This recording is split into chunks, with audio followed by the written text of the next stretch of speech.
پھر جو پہلے 6 صیغے جو غائب کے ہیں ان میں آگے پھر ایک ڈسٹریبیوشن ہے. وہ کیسے کہ ان 6 کے اندر جو ہے پہلے 3 مذکر کے ہوتے ہیں اور اگلے 3 جو ہیں وہ مؤنث کے ہوتے ہیں. اسی طرح سے جو 6 صیغے حاضر کے ہیں ان میں بھی پہلے 3 مذکر حاضر کے ہوتے ہیں اور دوسرے 3 جو ہیں وہ مؤنث حاضر کے ہوتے ہیں. اور آخری جو ہوتے ہیں متکلم کے اندر، اس کے اندر یاد رکھیے گا مذکر مؤنث کی کوئی تفریق نہیں ہوتی. اچھا، اب وہ جو پھر 3 کی ہم نے جوڑیاں بنا لیں، یعنی جو غائب کے اندر ہیں، یعنی غائب کے جو صیغے ہیں ان میں پہلے 3 مذکر کے پھر 3 مؤنث کے، اسی طرح سے حاضر کے پہلے 3 مذکر کے پھر 3 مؤنث کے.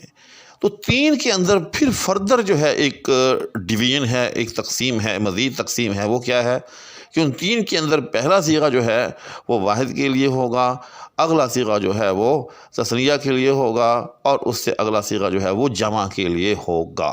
ٹھیک، اسی طرح سے حاضر کے اندر بھی وہ جو 3 کی ڈویژن ہے، پہلے 3 جو ہیں وہ مذکر کے لیے ہیں، اگلے 3 جو ہیں وہ مؤنث کے لیے ہیں. اس میں بھی اسی طرح سے پہلا صیغہ واحد کے لیے، دوسرے جو ہیں وہ 2 تثنیہ کے لیے اور تیسرا جو ہے وہ جمع کے لیے ہوگا. تو اب آپ اس طرح سے ان 14 صیغوں کو سمجھ سکتے ہیں کہ پہلے 6 صیغے جو ہیں جو غائب کے ہیں، جی ہاں، ان میں پہلا صیغہ جو ہوگا وہ واحد مذکر غائب کا، دوسرا تثنیہ مذکر غائب کا اور تیسرا جمع مذکر غائب کا. اسی طرح سے چوتھا صیغہ جو ہے، چونکہ چوتھے سے پھر جو ہے وہ مؤنث کی لائن شروع ہو جاتی ہے، مؤنث کے 3 صیغے شروع ہو جاتے ہیں. تو چوتھا صیغہ جو ہے وہ مؤنث غائب کا ہوگا اور 5واں جو ہے وہ تثنیہ مؤنث غائب کا ہوگا اور چھٹا جو ہے وہ جمع مؤنث غائب کا ہوگا. اسی طرح جب ہم اگلے 6 صیغوں کو دیکھتے ہیں تو 7واں صیغہ جو ہے وہ واحد مذکر حاضر کا، 8واں تثنیہ مذکر حاضر کا اور 9واں جو ہے وہ جمع مذکر حاضر کا. اس کے بعد اسی طرح سے 10واں صیغہ جو ہے وہ واحد مؤنث حاضر کا اور 11واں جو ہے وہ تثنیہ مؤنث حاضر کا اور 12واں جو ہے وہ جمع مؤنث حاضر کا ہوگا. اس کے بعد 13واں صیغہ جو ہے وہ واحد متکلم کے لیے ہوگا اور 14واں صیغہ جو ہے وہ جمع متکلم کے لیے ہوگا. آئے اب ہم جو ہے وہ گردان کا جائزہ لیتے ہیں. تو ضربا، ضربا، ضربو، تو یہ 3 صیغے جو ہیں یاد رکھیے گا یہ جو ہیں وہ مذکر کے ہیں. اور ضربا یعنی واحد مذکر غائب کہ اس ایک مرد نے مارا. ضربا، اس میں با کے بعد الف بھی ہے، ضربا، اس کو لمبا کر کے پڑھنا ہے، یعنی ان 2 مردوں نے مارا. ضربو، ان سب مردوں نے مارا. اس کے بعد چوتھا ضربت، اس ایک عورت نے مارا. ضربتا، ان 2 عورتوں نے مارا. ضربنا، ان سب عورتوں نے مارا. اس کے بعد اگلے 6 صیغے ضربتا، تو ایک مرد نے مارا. ضربتما، تم 2 مردوں نے مارا. ضربتم، تم سب مردوں نے مارا. اس کے بعد پھر اگلے 3 مؤنث حاضر کے ضربتے، تو ایک عورت نے مارا. ضربتما، تم 2 عورتوں نے مارا. ضربتن، تم سب عورتوں نے مارا. اب نے دیکھا کہ یہ ضربتما جو ہے تم 2 نے مارا، اس میں یاد رکھیے گا مذکر اور مؤنث جو ہیں وہ دونوں برابر ہیں. اگر آپ کے سامنے 2 مرد کھڑے ہیں، ان کے کسی فعل کو بیان کرنا چاہتے ہیں، یا 2 عورتیں کھڑی ہیں، ان کے کسی فعل کو بیان کرنا چاہتے ہیں آپ ایک ہی لفظ کے ساتھ، تو ایک ہی لفظ دونوں کے لیے استعمال ہوگا. اس کے بعد 13واں صیغہ ضربتو، میں نے مارا. ضربنا، ہم نے مارا. تو یہ تو ہے اس کی ٹیکنیکل ترتیب. جی ہاں، اب یاد رکھیے گا کہ یہ گردان جو ہے یہ فعل ماضی کی ہے اور آپ کو یہ بھی معلوم ہے کہ زمانے جو ہیں وہ کئی قسم کے ہوتے ہیں، ماضی بھی ہوتا ہے، حال بھی ہوتا ہے، مستقبل بھی ہوتا ہے. تو یاد رکھیے گا کہ ہر زمانے کے لیے جو ہے تھوڑے تھوڑے فرق کے ساتھ جو ہے وہ اپنی اپنی گردان ہے. انشاءاللہ العزیز آپ کے ساتھ تمام گردانیں جو ہیں وہ شیئر کی جائیں گی. اچھا، اب ایک عام آدمی کے لیے ایک پہچان کرنے کے لیے ایک آپ کو ایک کلیہ بتاتا ہوں، آسان کلیہ، کہ ضربتو، ضربتا، ضربتے، یہ 3 لفظ جو ہیں یاد رکھیے گا ان کا جو آخری حرف ہے اس کے اوپر حرکت بدل رہی ہے.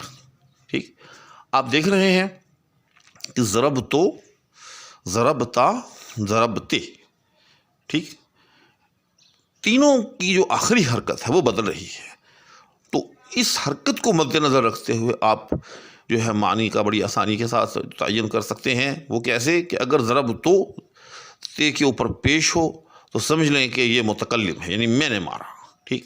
اگر ضربتا تے کے اوپر زبر ہو تو آپ سمجھ لیں کہ یہ مرد کے لیے ہے، مذکر کے لیے، یعنی تو ایک مرد نے مارا۔ اگر آپ کسی مرد کے ساتھ مخاطب ہیں اور اس نے کسی چیز کو مارا ہے اور آپ اس کو کہنا چاہتے ہیں کہ یہ تو نے مارا ہے تو آپ ضربتا کہیں گے، ٹھیک۔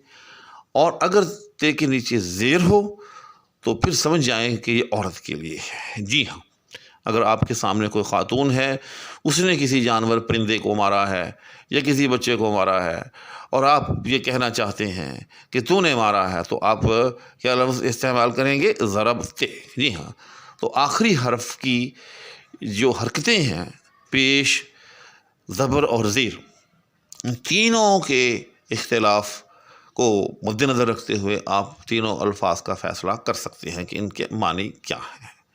اسی طرح سے ایک اور پہچان یاد رکھیے گا کہ اگر آخر کے اندر الف آئے، لمبا سارا الف، یعنی جو پڑھنے کے اندر آئے، جی ہاں، تو سمجھ جائیں کہ یہ تثنیہ کا صیغہ ہے۔ مثلا ضربا، ضربا، دیکھ رہے ہیں آپ، تو ضربا تو یہ غائب کے لیے ہے، ٹھیک، یعنی جو ہمارے سامنے موجود نہیں ہے، ان دو نے مارا ہے۔ اور اسی طرح سے اگر ضربتما، اب دیکھ رہے ہیں یہاں بھی الف لمبا الف ہے، یعنی پڑھنے میں آ رہا ہے۔ لمبا سے مراد یعنی جو بالکل پڑھنے میں آ رہا ہے، خالی لکھنے میں ہی نہیں ہے، اس کو پڑھنا بھی ہے۔ تو ضربتما، تو آپ سمجھ جائیں کہ یہ جو ہے یہ دو کے لیے ہے، تثنیہ کے لیے ہے۔ اور تما سے آپ یہ تکا لگا سکتے ہیں، یہ تما جو ہے یہ تم سے ہے، یعنی یہ ہمارے سامنے ہے۔ جی ہاں، تو جہاں بھی اس طرح کا لفظ آئے، فعلتما، شربتما، ٹھیک، دخلتما، تو جہاں بھی اس طرح کا لفظ ہو کہ جس کے آخر کے اندر الف ہو اور شروع کے اندر جو ہے وہ تے بھی ہو، یعنی تما، ٹھیک، تو آپ سمجھ جائیں کہ یہ کس کے لیے ہے؟ یہ تثنیہ کے لیے ہے، یہ دو کے لیے ہے، ٹھیک۔ اس کے بعد یہ ضرب تم، تو یہ تم، یہ ہماری اردو کے اندر جس طرح سے ہم تم اپنے مخاطب کو کہتے ہیں، اگر ہمارے سامنے بہت سارے لوگ کھڑے ہوئے ہوں تو ہم ان کو اسی طرح سے کہتے ہیں کہ تم نے یہ کیا، تم ایسے ہو۔ تو بالکل اسی طرح سے اگر ہم عربی کے اندر ہم کہیں دیکھیں کہ فعلتم، ضربتم، شربتم، دخلتم، ذہبتم، تو سمجھ جائیں کہ یہ تم جو ہے، اس کا مطلب یہ ہے کہ یہ بالکل سامنے کھڑے ہوئے ہیں، ہم ان کے ساتھ جو ہے وہ گفتگو کر رہے ہیں، ٹھیک۔ اور اگر کہیں مشدد نون ہو اینڈ میں آ کر، جی ہاں، مشدد نون، تو اس کا فارمولہ یہ یاد رکھیں کہ وہ بہت ساری عورتوں کے لیے ہے جو آپ کے سامنے کھڑی ہیں، جیسے فعلتن، ضربتن، شربتن، ذہبتن، ٹھیک۔ تو جہاں بھی اس طرح کا لفظ آئے تو سمجھ جائیں کہ یہ جو ہے یہ بہت ساری عورتوں کے لیے ہے جو آپ کے سامنے کھڑی ہیں، جن کے ساتھ آپ مخاطب ہیں۔ تو اس طرح سے تھوڑی سی محنت کے ساتھ آپ جو ہے اپنے ذہن کے اندر پہچان بھی جو ہے وہ بٹھا سکتے ہیں۔ امید ہے کہ میرے اس مختصر سے لیکچر کے ساتھ آپ کو گردان کے جو بنیادی فیچرز ہیں، بنیادی ڈھانچہ جو ہے وہ سمجھ میں آ گیا ہوگا۔